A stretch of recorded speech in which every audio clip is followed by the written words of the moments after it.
Hi and welcome to Aussie Candle Supplies, how to make a soy candle. My name is Alex, this is my friend Kristy, and today we're going to be showing you how to make a very simple soy candle. The ingredients that you're going to need today are fragrances. This is a 25ml fragrance. This is available in the beginner's kit. In the large candle making kit, you will receive your choice of 4 100ml fragrances. You'll also need some soy wax. Today, because we're making a container candle, we are going to be using our Golden Wax 464 soy wax. In your kit, you will also receive the appropriate size wick for the jar that you have been given. In this case, it is a CDN 12 for our medium Monaco jars. You will also need a glass candy thermometer. This is included in your kit and it is a very important tool in determining the temperature of your melted wax. You're also able to choose your own colours in the kit. You are able to choose 6 dye blocks. Today we are going to be using our lime colour for our coconut lime candle. Your kit also includes 5 wick bar holders. These are really handy in keeping your wick very steadied and in the middle of your candle. Stickums are a really easy but really important tool in your kit. They are responsible for keeping your wick centred in your glass jar and for preventing your wick from travelling around the jar when you're pouring your wax and burning. The large candle making kit comes with our medium Monaco jars. These are a beautiful high quality glass jar and will produce a lovely candle. Your kit will also include an aluminium pouring pot. This is great for using as a double boiler, tipping your wax in and melting it on your stove. To make your soy candles, you will also need a set of kitchen scales and a pair of very sharp scissors to trim your wicks at the end of the process. So using your instructions that are provided in your kit, the first thing you'll need to do is measure out your wax. Because we're going to make the candle in a medium Monaco jar, in your instructions you need 165 grams of wax. So just pour your wax into your jug and we'll put it on the double boiler to melt. So just turn your scales on and make sure that you have tared the aluminium pot on the scales, otherwise it will count that as well and you'll get too much wax. So just pour in about 165 grams. Doesn't matter if you go a little bit over, a little bit under, doesn't really matter.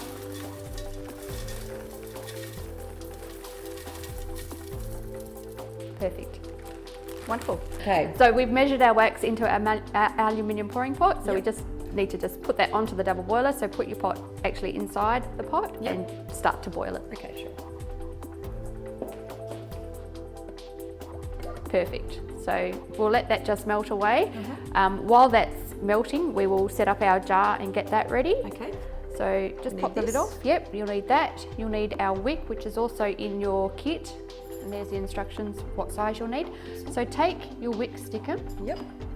Oh, this one? That one? Okay, yep. Okay, this is a little sticky dot and that will stop your wick from moving around in the bottom. Okay. So do we adhere this to the bottom of this? yes, we do. Okay. So the easiest way to do it is, take that bit off. Peel that off, yep. Pop the wick down on the centre of the sticky part.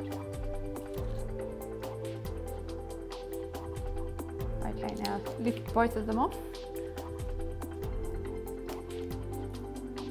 That's it. Now stick it down into the middle of your glass. Try and get your wick as centred as possible. It's really important when it's burning that it's in the middle because the wick will naturally curl over, and if it is too far over one side and it curls that way, you run the risk of the flame actually hitting the glass. How did I go? Perfect, well done. Yay. Yes. Now make sure it's pushed down. So put your fingers inside the glass and really give it a really good push to make sure it's secured enough. My fingers aren't long enough to reach the bottom. Okay. So now you've secured your wick inside the glass, you want to secure the top, so that's where your wick bar holder comes in. Yes, they're an invaluable little tool. It stops your wick from moving around and it keeps it centred while you're pouring. So pop it over the top of your wick in the centre hole. Yeah. Okay, that's it. Just lay it on the glass. Okay, now just pull the wick up a little bit and push it through the little centrepiece. So it's firmly in place, that's it. Now just look across the top of it and make sure that your wick is still centred. Yep. That's it. All right, so it's popped out. So just don't be shy to just give it a good tug and pull it right across. That's better. And then just adjust it on top and make sure it's in the middle. Perfect. So they're an invaluable little tool. They're really cheap, but when you're making a lot of candles, it's really, really good for keeping your wick centered and not moving, especially when you pour, which is really important. Okay, that concludes our part 1. We've done the beginning of the candle. Part 2, we will finish off the candle and you will have your first soy candle made.